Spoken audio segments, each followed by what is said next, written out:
بسم اللہ الرحمن الرحیم۔ بچوں کی قصص الانبیاء میں آج کا سبق کا عنوان ہے حضرت ہود علیہ السلام۔ حضرت ہود علیہ السلام جب عاد کی نافرمانی حد کو پہنچ گئی جب عاد کی نافرمانی حد کو پہنچ گئی تو اللہ تعالیٰ کو منظور ہوا کہ ان کے پاس کسی رسول کو بھیجا جائے۔ تو اللہ تعالیٰ کو منظور ہوا، یعنی اللہ تعالیٰ نے چاہا کہ ان کے پاس کسی رسول کو بھیجا جائے۔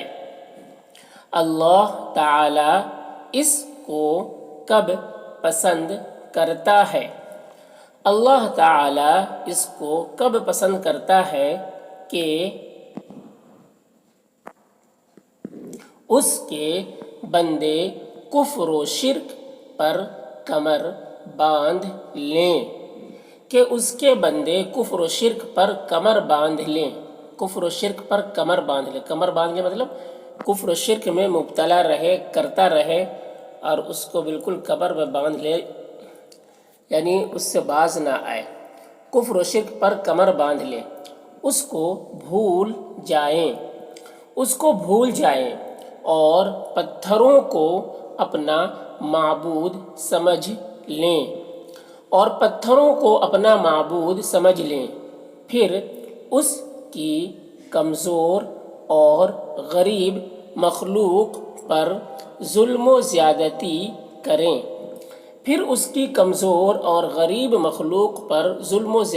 کریں، لوٹ مار مچائیں۔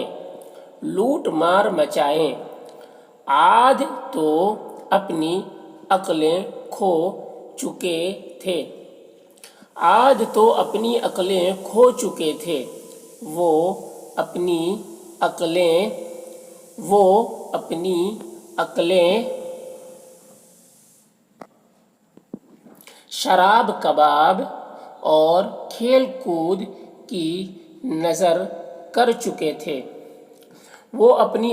شراب کباب اور کھیل کود کی نظر کر چکے تھے۔ یعنی اپنی عقلیں جو ہے بس شراب پینا، مستی کرنا اور کھیل کود میں لگا دیے تھے، بس یہی کیا کرتے تھے۔ محلوں کے بنانے اور اس کی زیبائش اور آرائش کی تجویزوں سے ان کے دماغ کو چھٹی نہ رہی تھی۔ محلوں کے بنانے اور اس کی زیبائش اور آرائش کی تجویزوں یعنی منصوبوں سے، پلاننگ سے ان کے دماغ کو چھٹی نہ رہی تھی۔ اور ان کے دماغ جو ہے اسی کام میں لگا ہوا تھا، ان کو چھٹی نہیں تھی، دماغ کو چھٹی نہ رہی تھی۔ اب وہ دین کی بات کیسے سمجھتے؟ دنیا کے معاملہ میں بہت ہی سمجھدار اور عقل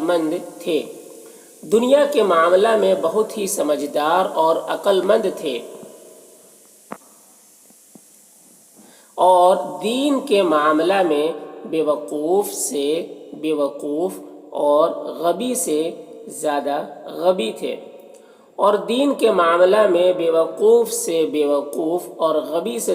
غبی تھے۔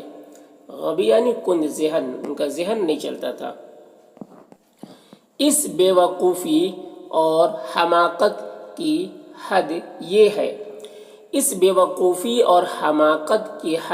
ہے کہ اپنے ہی ہاتھوں سے پتھروں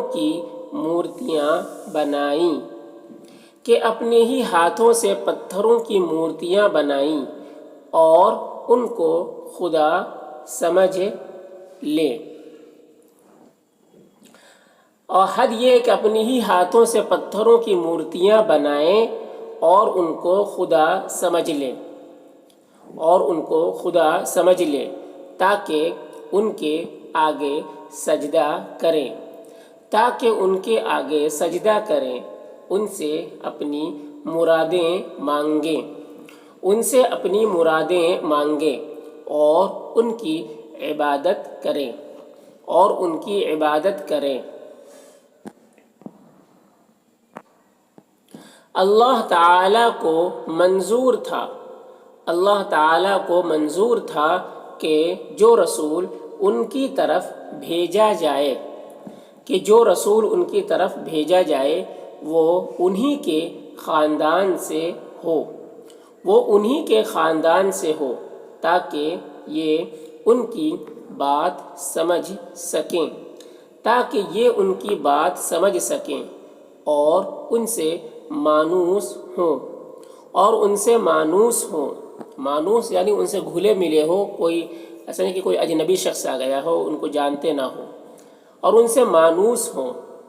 حضرت ہود علیہ السلام عاد کے شریف گھرانہ میں پیدا ہوئے، حضرت ہود علیہ السلام عاد کے شریف گھرانہ میں پیدا ہوئے